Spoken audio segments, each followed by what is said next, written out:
पण आम्ही हे करायला नकार दिला. ठीक आहे, पण अजितदादा पवार असतील, प्रफुल्ल पटेल हे भारतीय जनता पक्षात बरोबर जाताच 8व्या दिवशी त्यांची 200-250 कोटीची प्रॉपर्टी जी दाऊदशी संबंधित आहे, दाऊद इब्राहिमशी व्यवहार आहे, यासाठी जप्त केलेली त्यांची प्रॉपर्टी ईडीनं ही 8व्या दिवशी मोकळी केली प्रफुल्ल पटेलांची. त्याच्याविषयी आम्हाला असूया नाही. एकतर तुम्ही खोटे खटले दाखल केलेत किंवा तुम्ही त्यांना आता वॉशिंग मशीनमध्ये टाकून त्यांच्या प्रॉपर्ट्या तुम्ही मोकळ्या केल्या.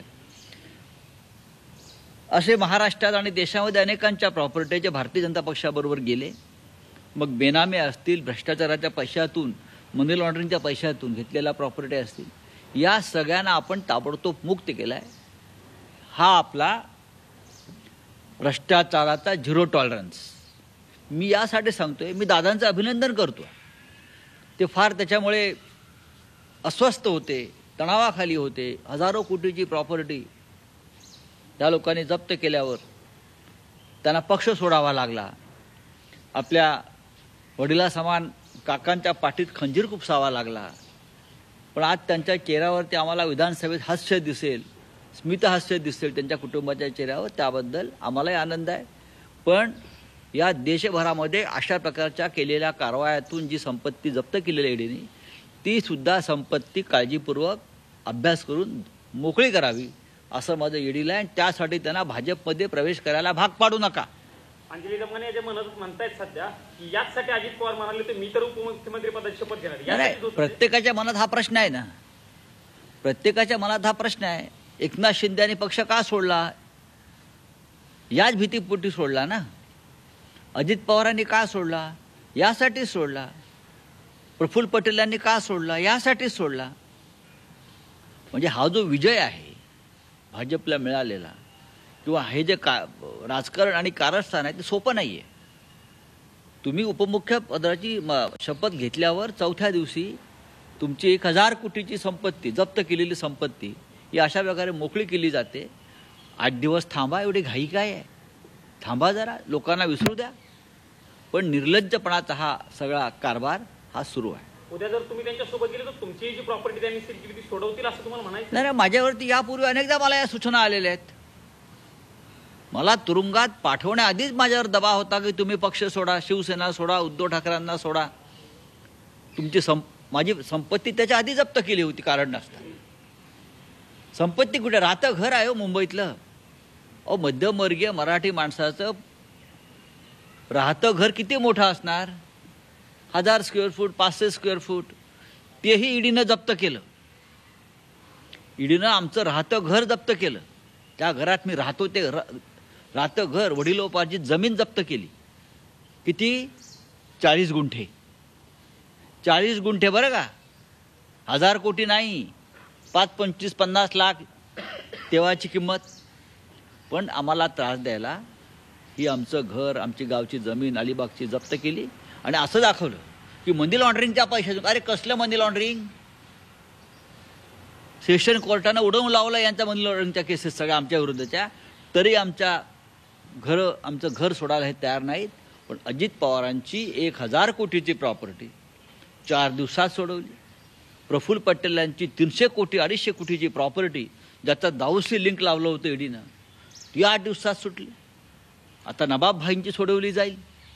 भाजपमध्ये जा आणि आपल्यावरची कारवाई थांबवा, आपली संपत्ती जी आहे ताब्यात घ्या, अशी एक नवी ऑफर भाजपने दिलेली आहे. पण आम्हाला ही ऑफर मान्य नाही. मुख्यमंत्री पदाची शपथ घेतल्याच्या नंतर फडणवीसांनी काल मुलाखती दिल्या. त्यात त्यांनी म्हटलं की राज ठाकरे यांना स्थानिक स्वराज्य संस्थेच्या निवडणुकीमध्ये आम्ही सोबत घेऊ. लोकसभेला राज ठाकरेंनी सपोर्ट केला होता, विधानसभेला त्यांना वेगळं लढावं लागलं. आता पुन्हा बघा, राज ठाकरे यांना खेळवलं जात आहे. राज ठाकरे भाजपच्या हातातलं खेळणं झालं हे आता स्पष्ट दिसत आहे. काल देवेंद्र फडणवीस यांच्या वक्तव्यातून स्पष्ट झालं आहे की राज ठाकरे हे भारतीय जनता पक्ष सांगतील त्या पद्धतीनं भूमिका घेत आहेत. आणि त्याच्याविषयी मला आता मत व्यक्त करायचं नाही. लोकसभेत, विधानसभेत, आता महानगरपालिकेत देवेंद्र फडणवीस ठरवत आहेत त्यांनी काय करायचं हे. एका बाजूला महाराष्ट्रामध्ये, मुंबईमध्ये मराठी बोलायचं नाही, गुजराती मारवाडीमध्येच बोला असा भाजपचा आग्रह आहे. हां, दबाव आहे आमच्या लोकांवर, मराठी लोकांवर.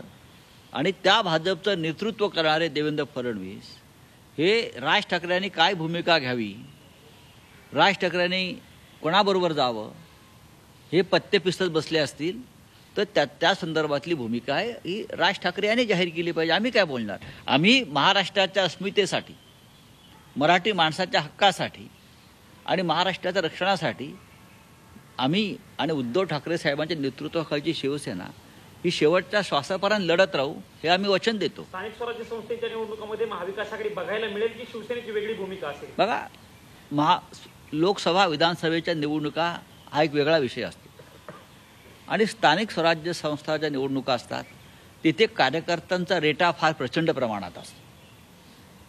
विधानसभेत आपण पाहिलं असेल, लोकसभेला फार सुरळीत झालं जागा वाटप, विधानसभेला अडचणी आल्या आणि स्थानिक स्वराज्य संस्था, मग महानगरपालिका, जिल्हा परिषदा, नगरपालिका याच्यामध्ये कार्यकर्त्यांना निवडणुकीला उभं राहून आपली ताकद आजमावायची असते. त्याच्याकडे तुम्ही मग महायुती, महाविकास आघाडी ही आघाडी त्या म्हणून बघू नका. आम्ही योग्य वेळी निर्णय घेऊ. मार्केटवाडी गावाची जिथपासून चर्चा सुरू झाली होती तिथे शरद पवार सायंकाळी जात आहेत. उद्धव ठाकरेंचा तसा काय प्लॅन आहे का? राहुल गांधीची पण चर्चा सुरू नाही, आम्ही बघा, आमचं लक्ष आहे मार्केटवाडीनं या देशाला एक नवीन आदर्श निर्माण करून दिलेला आहे. मार्केटवाडीचे आमदार उत्तम जानकर यांचं मी अभिनंदन करतो.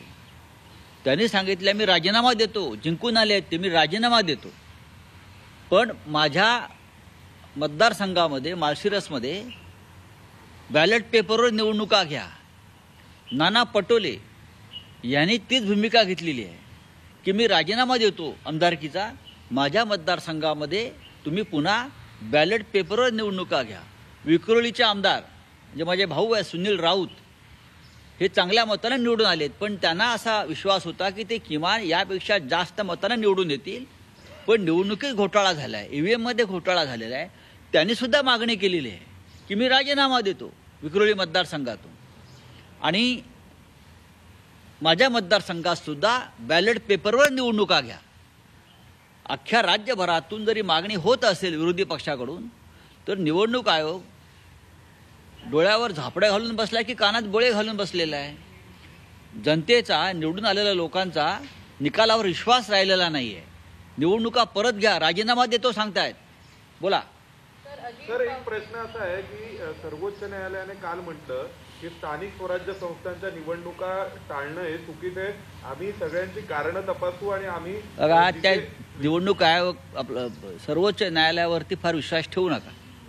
3.5-4 वर्ष झाली की स्थानिक स्वराज्य निवडणुका झालेल्या नाही आहेत. आम्ही वारंवार निवडणूक सुप्रीम कोर्टामध्ये ह्याच्यावरती आवाज उठवलेला आहे.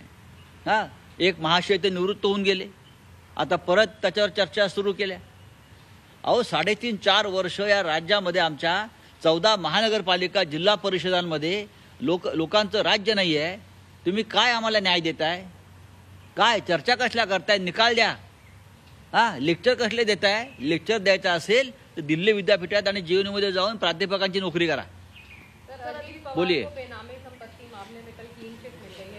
ये क्लीन चिट तो मिलनी ही है ना. प्रफुल्ल भाई पटेल को मिली, अजीत दादा पवार को मिली, अब नवाब मलिक को मिलेंगी. बात ऐसी है कि 1000 करोड़ की बेनामी संपत्ति उनकी जब्त हो गई थी.